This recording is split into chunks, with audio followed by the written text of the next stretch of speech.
Have you ever been part of an online experience? If you have been or not, what do you think is needed to establish an online learning community?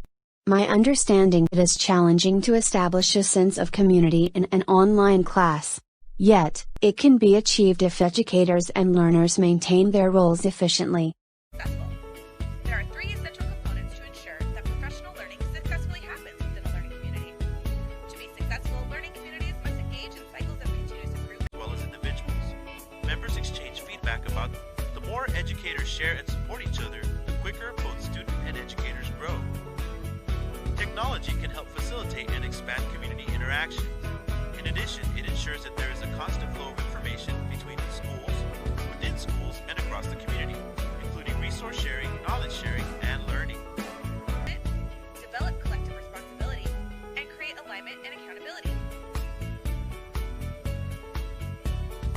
A continuous improvement cycle helps learning communities engage in inquiry, action research, data analysis, planning, implementation, reflection, and evaluation. The characteristics of a successful improvement cycle include the use of data to determine student needs, identification of shared goals, professional learning to help teachers help students, selecting and implementing best practices, application and support, and monitoring and collecting evidence to evaluate and refine practices. Now, let's turn to the second essential component of successful learning communities, developing collective responsibility. Learning communities must share responsibility for the learning of all students within the school or school system. This helps bring together the entire educational community, including teachers, support staff, administrators, families, and all other stakeholders. Having collective participation advances the goals of a whole school as well as individuals. Members exchange feedback about their practices with each other as well as resources. They collaborate, communicate, and work collectively. We hear from researchers that educators need to pay attention to social presence when they design online programs. To do that, the educator should provide opportunities of interactions that focus on promoting human relationships, best described by Pauloff and Pratt as humanization of the non-human environment.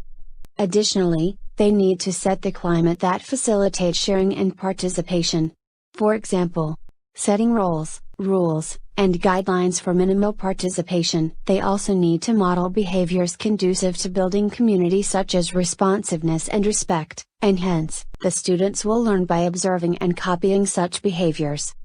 Last, educators must encourage, acknowledge and reinforcing student contributions. For instance, sending an email complimenting a student participation at a given week. Clearly, an online learning community cannot be created by one person. Although the crucial role of educator, the learners also have a responsibility to make the community happen. And thus, they need to establish their presence, as well as, to be self-disciplined, and have self-initiative for participating, and to continually interact actively to There are three essential components to ensure that professional learning successfully happens. The term community have changed over years. In the past it was necessarily place-based, for instance, the town or neighborhood I grew in. Then it emerged to be groups of people having a shared interest, such as, groups of new parents that support each other, or, groups that connect people of a certain profession. The advancement in technology have recontextualized our place-based communities into virtual communities that have spun off into many types with many varied attributes, such as community of practice, social community, or learning community.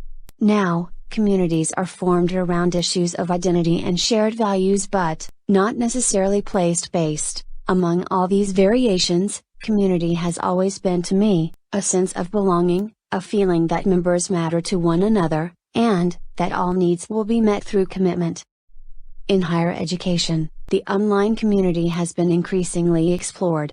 As more institutes move to offer asynchronous online programs, literature has identified the feeling of isolation as a key factor associated with higher dropout rates in e-setting.